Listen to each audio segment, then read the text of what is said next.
प्रेम हमारी चेतना में, आत्मा में सदा सदा से मौजूद है, लेकिन संसार में जब हम इसकी अभिव्यक्ति करते हैं, यह प्रकट होता है, दूसरों के संपर्क में हम आते हैं, वहां से अशुद्धियां मिलनी शुरू होती हैं। चारों तरफ जैसा वातावरण है, माहौल है, वहां हम पाते हैं कि बहुत छोटी उम्र से ही प्रेम के साथ कुछ शर्तें आ गईं, कुछ कंडीशंस आ गईं। माता पिता कहेंगे ऐसा करो तो हम तुम्हें प्रेम देंगे, वरना नहीं, कंडीशन लग गई। फिर मित्रों के साथ, फिर शिक्षकों के साथ, फिर किशोर अवस्था में, युवा अवस्था में, फिर पूरा समाज, घर गृहस्थी, पति पत्नी, जितने भी नाते रिश्ते हैं, सब में कुछ शर्तें हैं। धीरे धीरे हमारा प्रेम बहुत बंधन में ग्रस्त हो जाता है। आरंभ में नहीं था, आरंभ में सहज प्रेम था, अब कंडीशनल हो गया। और जैसे ही कंडीशंस आई, बंधन आए, रेस्ट्रिक्शंस आए, वहां पर घृणा भी उत्पन्न होने लगी। हमें केवल इतना ही नहीं कहा गया कि हमें प्रेम करो, कि इस धर्म को प्रेम करो, कि इस राष्ट्र को प्रेम करो। इससे विपरीत बात भी बताई गई। अन्य राष्ट्र को घृणा करनी है, फलां जाति से दुश्मनी करनी है, ये समाज हमारा शत्रु है।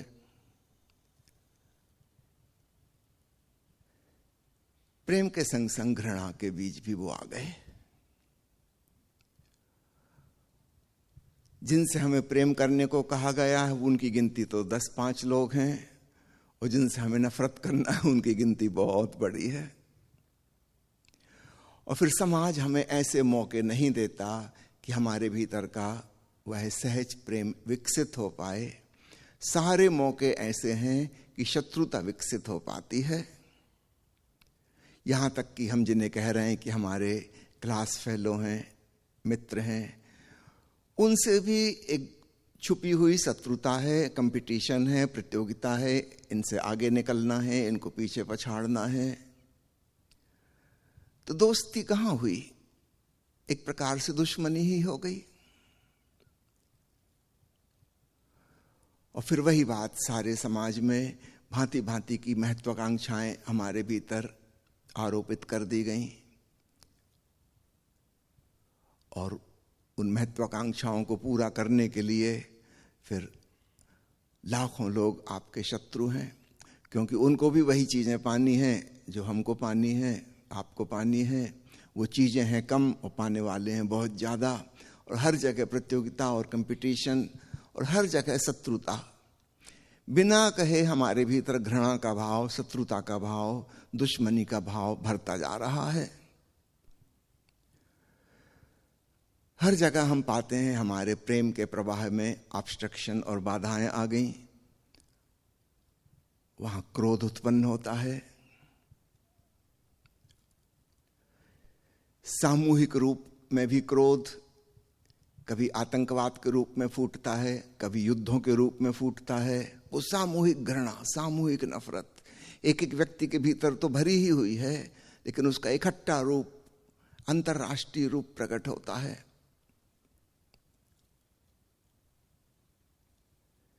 कुल मिलाकर हम पाते हैं कि प्रेम का छोटा सा पौधा पनप नहीं पाया, अंकुरित हुआ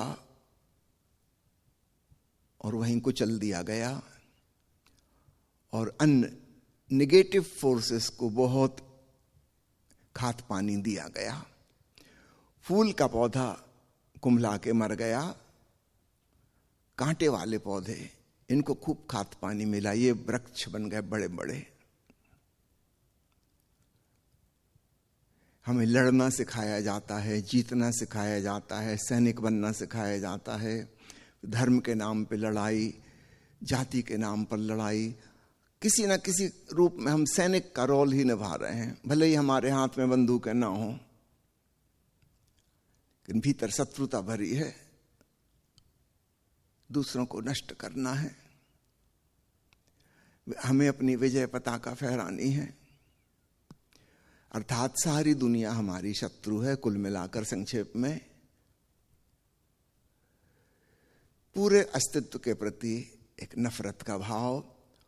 और फिर हम सोचते हैं शांति क्यों नहीं मन में, इतना तनाव क्यों है, बेचैनी क्यों है, अनिद्रा की बीमारी क्यों है, एंग्जाइटी क्यों है, फियर और उसका बड़ा रूप फोबिया क्यों है। जो हमने पूरी जगत से दुश्मनी ले ली तो हमको डर डर के तो रहना ही पड़ेगा। हम भयभीत रहेंगे, सिकुड़े हुए रहेंगे, संकुचित रहेंगे, हम फैल नहीं सकते, रिलैक्स नहीं हो सकते, हम खुल नहीं सकते। शत्रुओं के सामने कैसे खुल सकते हैं?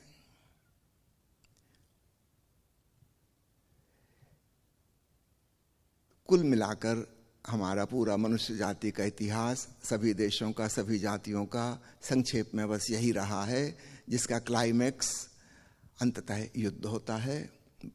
कहीं का भी हिस्ट्री की किताब उठाकर पढ़ लीजिए, किसी भी देश की, बस उसमें युद्ध युद्ध युद्ध का वर्णन आता है।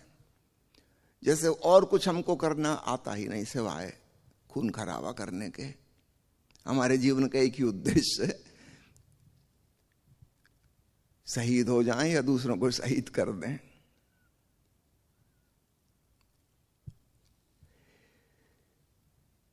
इस पृथ्वी रूपी पागल खाने में बामुश्किल कभी कभार कोई ऐसा व्यक्ति हो पाता है जो अपने भीतर के उस सहज प्रेम को बचा पाए, उसको विकसित कर पाए। बड़ी हिम्मत चाहिए, बड़ी मुश्किल है, क्योंकि सारी परिस्थितियां इसके प्रतिकूल हैं। सब हमको चालाक होने के लिए, बेईमान होने के लिए, धोखेबाज होने के लिए प्रेरित कर रहे हैं।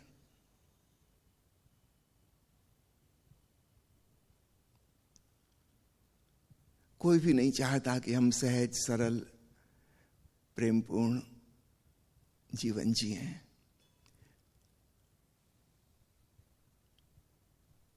इसलिए मैंने कहा बड़े साहस की जरूरत है। अपनी अंतरात्मा की सुननी पड़ेगी और बाहर की दुनिया जो कह रही है इसके प्रति थोड़ी उपेक्षा करनी होगी। तभी हम पाएंगे हमारे भीतर वह सहज प्रेम विकसित होने लगा जो हम लेकर आए हैं। कोई नई चीज वह नहीं है, वो हमारे भीतर है, उसको मौका नहीं मिला। इस शत्रुता भरे संसार में एक अवसर है, वो है अगर सौभाग्य से हम किसी सद्गुरु के संपर्क में आ गए, वहां पहली बार हमें पता चलता है कि सामने वाला अहंकारग्रस्त नहीं है और उसके सामने हमको भी अपने अहंकार को उतारने का सुअवसर मिलता है। जहां दूसरे लोग अहंकारी हैं और हम उनसे टकरा रहे हैं तो स्वभावतः हमको भी अपना अहंकार का कवच धारण करना पड़ता है अपनी आत्मरक्षा के लिए।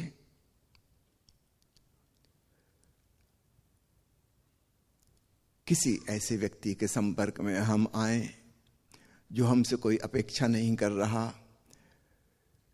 जो हमें अहंकारग्रस्त होने की प्रतिकूल स्थिति नहीं बना रहा, जिससे किसी प्रकार का संघर्ष नहीं है, कुछ खींचतान नहीं है, जो हम पे शर्तें और कंडीशन नहीं लगा रहा,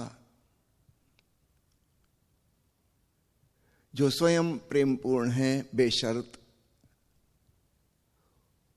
वहां धीरे धीरे हम रिलैक्स होना शुरू होंगे। लेकिन ऐसा अवसर तो बहुत मुश्किल से कभी कभार मिलेगा।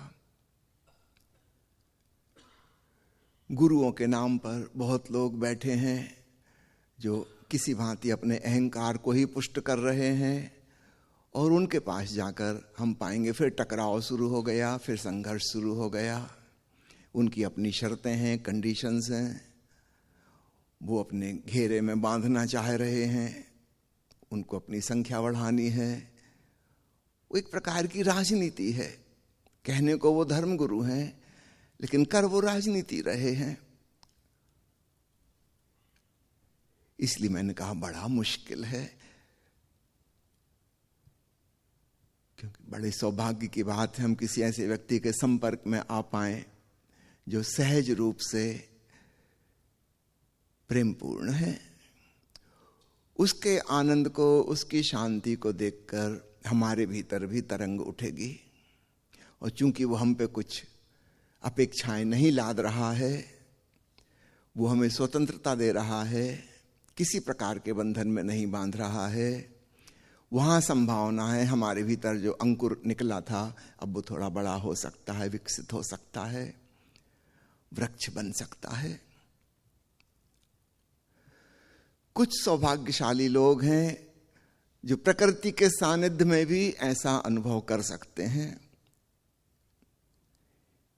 क्योंकि ऐसे सद्गुरु तो कहां मिलेंगे, कब कब मिलेंगे, ये तो बड़ी कठिन बात हो गई, तो विरली घटना है। लेकिन प्रकृति सर्वत्र मौजूद है। कोई व्यक्ति भावपूर्वक प्रकृति में रिलैक्स होना सीख जाए तो भी ठीक वही घटना घट जाएगी जो सद्गुरु के निकट घट रही थी। हम सहज स्वाभाविक प्रेमल हो पाएंगे। चांद तारे कि सूरज, कि बादल, कि वृक्ष, कि पहाड़, कि नदियां, कि जंगल, कि रेगिस्तान, वे आपसे कुछ कह नहीं रहे, आप पर कुछ थोप नहीं रहे, आपसे कुछ एक्सपेक्ट नहीं कर रहे। मनुष्यों के बीच रहकर तो प्रेमपूर्ण होना बहुत मुश्किल है, लेकिन प्रकृति के निकट एक संभावना खुलती है,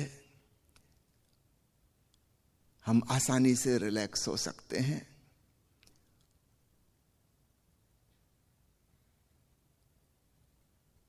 इसलिए मैंने कहा सद्गुरु का मिलना तो बहुत बड़े सौभाग्य की बात है। अब तो एक विरली घटना है, कभी कभार होती है।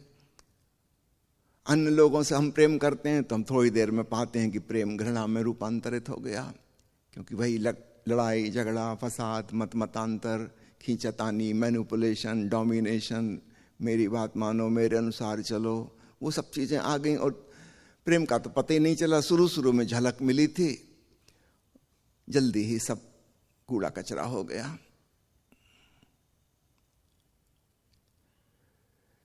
अब संसार की मुश्किल समझो हर आदमी की, उसको प्रेम की झलक मिलती है, आकर्षित करती है, खींचती है, वो चाहता है इसमें डूब जाए।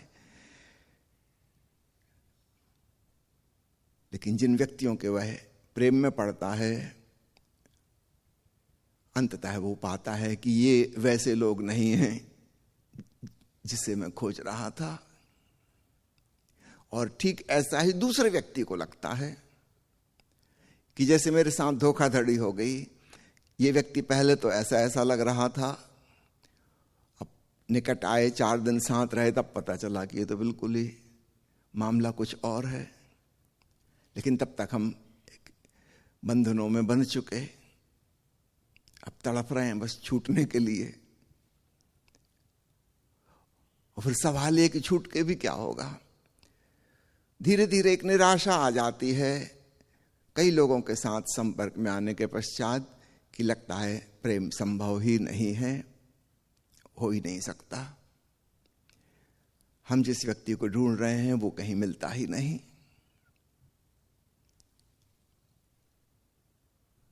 बहुत दरवाजे खटखटा के देख लिए, बाहर लिखा है प्रेम, दरवाजा खोलो, अंदर पहुंचो तो घृणा के जंजाल में तुरंत फंसा लिए जाते हैं।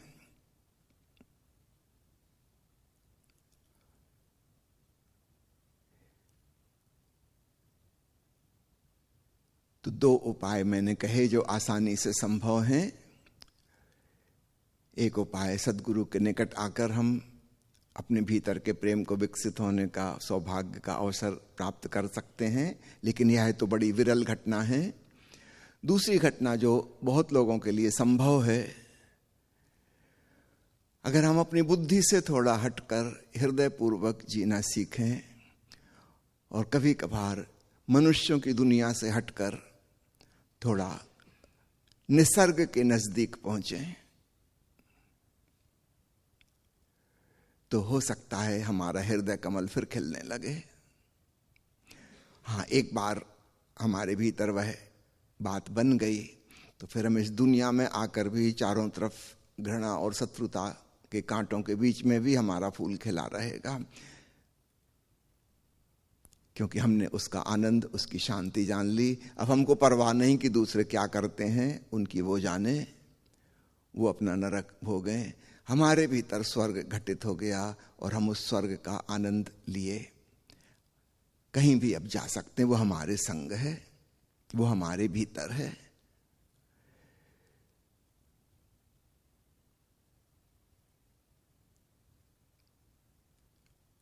काश ऐसा बहुत बड़े पैमाने पर हो सके तो सारी दुनिया में एक भाईचारा, एक लगाव हो सकेगा। ये तो बड़ी दूर का सपना है। अभी तो इंडिविजुअल, एक एक व्यक्ति के लिए हो जाए उतना ही बहुत है। तो दुनिया में क्या होगा भगवान जाने, हमारे वश में नहीं है। लेकिन हमारे वश में कम से कम एक आदमी है और वो हम स्वयं हैं। अपनी जिम्मेवारी ले लें।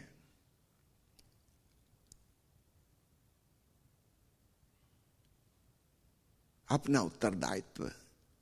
हम अपने भीतर एक प्रेमपूर्ण हृदय को विकसित होने का अवसर देंगे। जो जहरीले तत्व हमारे भीतर समा गए हैं, घृणा, ईर्ष्या, द्वेष, प्रतियोगिता, स्पर्धा, मालकियत, शोषण, थोड़े सजग होकर उनको छोड़ें। उनसे सिवाय दुख के कभी कुछ नहीं मिला। इसलिए मैं कहता हूं सजग, अगर हम सजग हो गए तो हम स्पष्ट हो जाएगा किस चीज से हमको दुख मिला। फिर ड्रॉप करना तो अपने आप हो जाता है, कहना नहीं पड़ता। अतीत में बहुत साधु सन्यासी हुए हैं, वे सजग नहीं हुए और उनको ऐसा लगा कि प्रेम के कारण दुख मिल रहे हैं, और तब वो प्रेम कि इस दुनिया को छोड़कर ही भाग गए। घर गृहस्थी, समाज, परिवार सबसे दूर। उन्होंने प्रेम को ही नष्ट कर लिया। ये तो ऐसे हुआ कि छोटे बच्चे को नहला रहे थे, टब में गंदा पानी हो गया और टब के गंदे पानी के साथ बच्चे को भी फेंक दिया।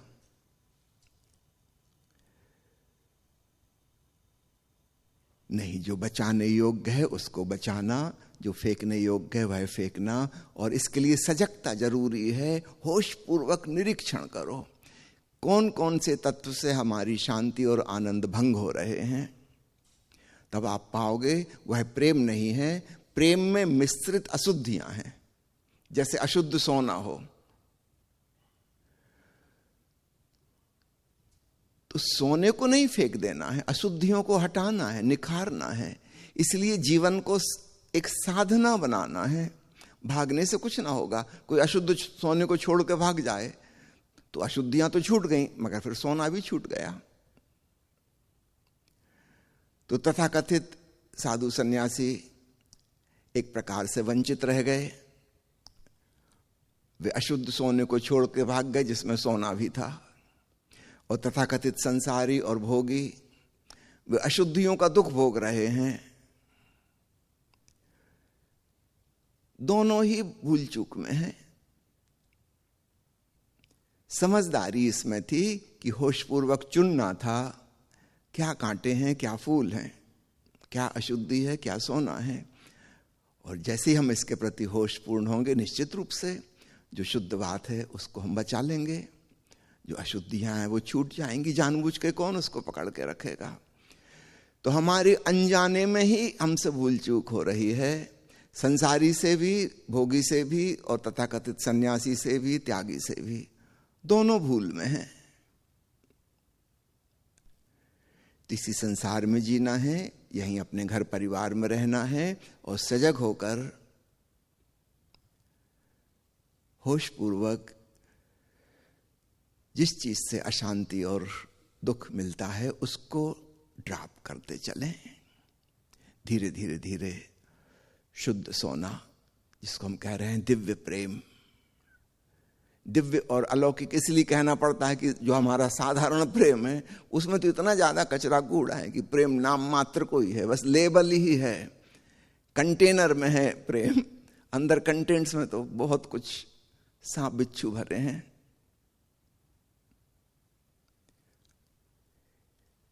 लेकिन ये अनिवार्य नहीं है कि ऐसा ही हो, हम इस स्थिति को बदल सकते हैं।